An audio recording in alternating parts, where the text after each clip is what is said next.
Hello students, welcome back to clear concept classes. तो friends, हम आ चुके हैं फिजिक्स के एक फिर नए टॉपिक के साथ। जैसे यहाँ जो टॉपिक है वो क्या दिया हुआ है, turning forces on a rigid body. तो फ्रेंड्स, हम आपको इस वीडियो में बताने वाले हैं कि turning effect of force on a rigid body क्या होती है, ठीक है, इसका मतलब क्या होता है, और इससे बहुत सारे रिलेटेड टर्म्स को आपको बताने वाले हैं, ताकि जो turning effect of force actually जो है, जिसको हम मोमेंट ऑफ फोर्स या टॉर्क बोलते हैं, या जो कपल है, वो आपको इजिली समझ में आ जाएगा यदि आप समझ पाते हो कि turning forces on a rigid body और इससे रिलेटेड टर्मिनोलॉजीज को। बात में आ रहा है? तो चलिए स्टार्ट करते हैं और मैं आपको बताता हूं कि क्या है ये, ठीक है। तो सबसे पहले आप ये समझिए कि रिजिड बॉडी ही क्या होती है, तभी तो आपको समझ में आएगा turning forces on rigid body. तो जो सबसे पहली चीज मैं आपको बताने वाला हूं वो है rigid body. Rigid body, rigid body का मतलब क्या होता है? नाम तो खतरनाक नहीं है, ठीक है। नाम देखिए, रिजिड बॉडी का मतलब यह होता है कि एक ऐसी बॉडी जिसकी शेप और साइज को इजीली चेंज नहीं किया जा सकता। जैसे ये मार्कर है, इसकी शेप और साइज को बहुत आसानी से हम चेंज नहीं कर सकते हैं। ब्रिक्स है, ब्रिक्स की शेप और साइज को आसानी से चेंज नहीं कर सकते। ऐसा नहीं कि रबर है, उसको पकड़ खींचे, उसका शेप और साइज चेंज होगा इजीली, ऐसा नहीं होगा, ठीक है ना। जैसे वुड हो गया, कोई ग्लास हो गया, उसको आसानी से हम ब्रेक नहीं कर पाएंगे। तो इस कंडीशन में इन सारे मटेरियल्स जिनकी शेप और साइज को हम इजीली नहीं चेंज कर पाएंगे, उन सारे ऑब्जेक्ट या बॉडीज को हम लोग क्या बोलते हैं? रिजिड बॉडी बोलते हैं। बस आ रहा है? इसके एग्जांपल डिफिनेशन को देखिए और आसान हो जाएगा। A body whose shape and size cannot be changed easily. A body whose shape and size cannot be changed easily on applying a number of forces. ये भी लिख लेते हैं, on applying a number of forces. ठीक है ना।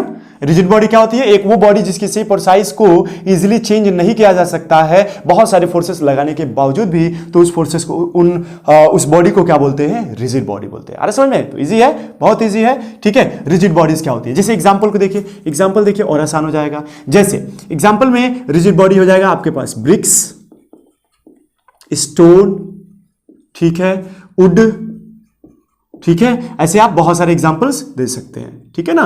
तो याद रहे, ये हो गया रिजिड बॉडी। अब रिजिड बॉडी के बाद से जो समझना है, टर्निंग फोर्सेस के बारे में समझना है। टर्निंग फोर्सेस के लिए समझने के लिए सबसे पहले मान लीजिए कि ये एक रिजिड बॉडी है, ठीक है। मैं मान लेता हूं कि ये क्या है? रिजिड बॉडी है।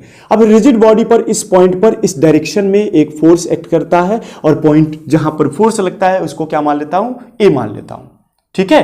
तो इस कंडीशन में आपको सबसे पहले यह समझना है कि point of action of force क्या है, या point of application of force क्या है। तो नाम से पता चल रहा है, point of action of force का मतलब हुआ कि वह पॉइंट रिजिड बॉडी पर जहां हम फोर्स लगाते हैं, रिजिड बॉडी पर वह पॉइंट जहां पर हम फोर्स अप्लाई करते हैं, उस पॉइंट को हम लोग क्या बोलते हैं? The point of application of force, ठीक है। क्या बोलेंगे? Point of action of force या point of application of force. Point of action of force, ठीक है, point of action of force, ठीक है ना। Point of action of force क्या है? तो हम कहेंगे कि point on a rigid body, point on a rigid body at which the force acts,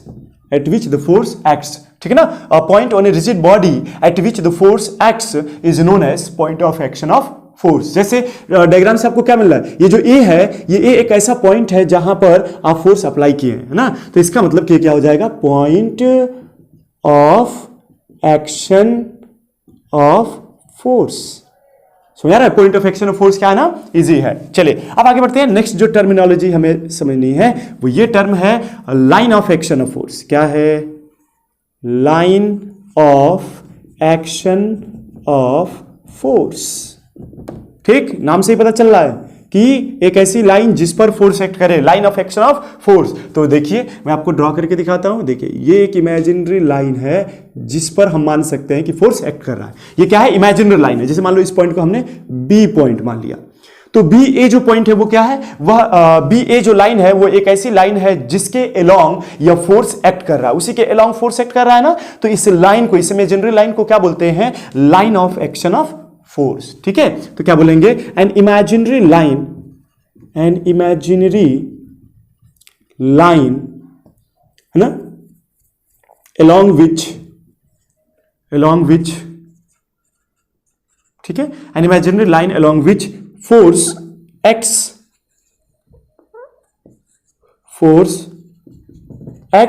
on a rigid body, है ना, rigid body is known as line of action of force, ठीक है, an imaginary line on a rigid body, ठीक है ना, an imaginary line along which force acts on a rigid body is known as line of action of force। तो ध्यान रहे, line of action of force एक imaginary line होती है जिसके along force act करता है, ठीक है। अब हम डायग्राम से बात करें तो डायग्राम से क्या कह सकते हैं कि BA is the line of action of force, है ना।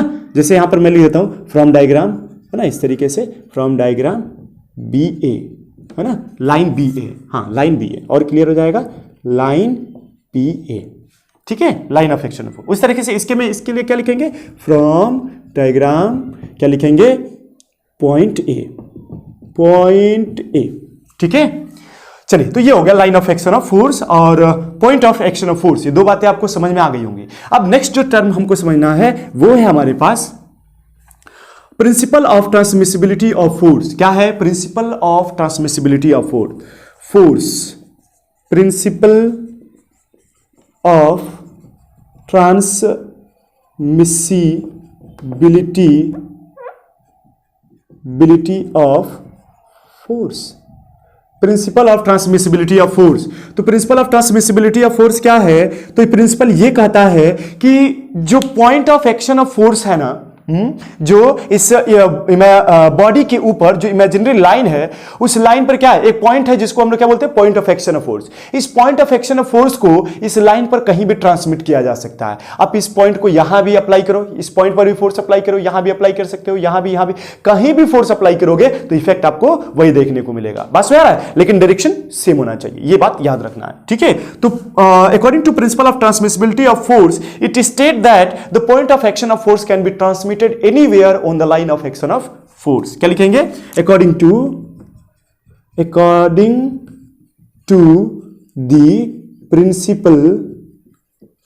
to the principle it states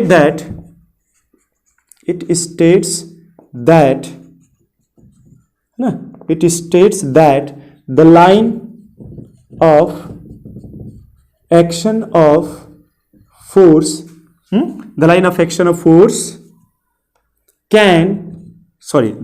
the point of action of force, है ना, the point of action of force can be transmitted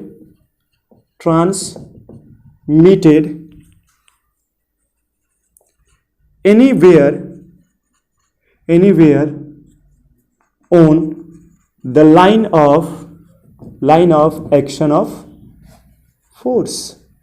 बात समझ में आया? देखो क्या कहा जा रहा है, principle of transmissibility of force हमसे ये कहता है कि जो point of action of force है वो हम ट्रांसमिट कर सकते हैं कहीं भी उस लाइन पर जिसको हम लोग क्या बोलते हैं, line of action of force बोलते हैं, है ना। तो इस line of action of force पर कहीं भी इस point of action of force को क्या कर सकते हैं, ट्रांसमिट कर सकते हैं। बात समझ आ रहा है? तो बहुत इजी है, ध्यान रहे स्टूडेंट्स, ये बहुत ज्यादा पूछा जाता है। Principle of transmissibility of force से आप क्या मतलब समझते हो, ठीक है। तो आप इसको अच्छे समझने के लिए, ठीक है, देखो इसको देखो डिफिनेशन को क्लियर करो पहले, क्या चीजें कह रहा है, ठीक है ना। तो वो आपके लिए ईजी हो जाएगा, आप आसानी से इसके अपने भाषा में बोल पाएंगे, ठीक है। तो ध्यान रहे, तो जो भी चीजें आप पढ़ो इतना कॉन्फिडेंट हो कि वो चीजें आपको 100% आनी चाहिए, है ना। कभी भी कोई पूछे तो फटाफट जवाब उसका दीजिए, ठीक है। तो ये देखिए, इन चार चीजों को समझना है turning forces on a rigid body के लिए, ठीक है। अब जो हम आपको नेक्स्ट ये बताने वाले हैं वो क्या है हमारे लिए,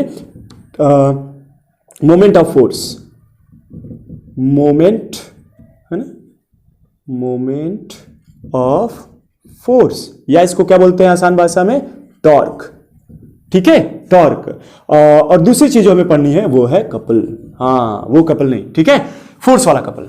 तो ये समझ आनी चाहिए, दो चीजें हमें पढ़ना है, moment of force and couple, ठीक है। तो इसके लिए मिलना पड़ेगा नेक्स्ट वीडियो में, ठीक है फ्रेंड्स। तो इसको समझने के लिए, ठीक है, बने रहिए हमारे साथ।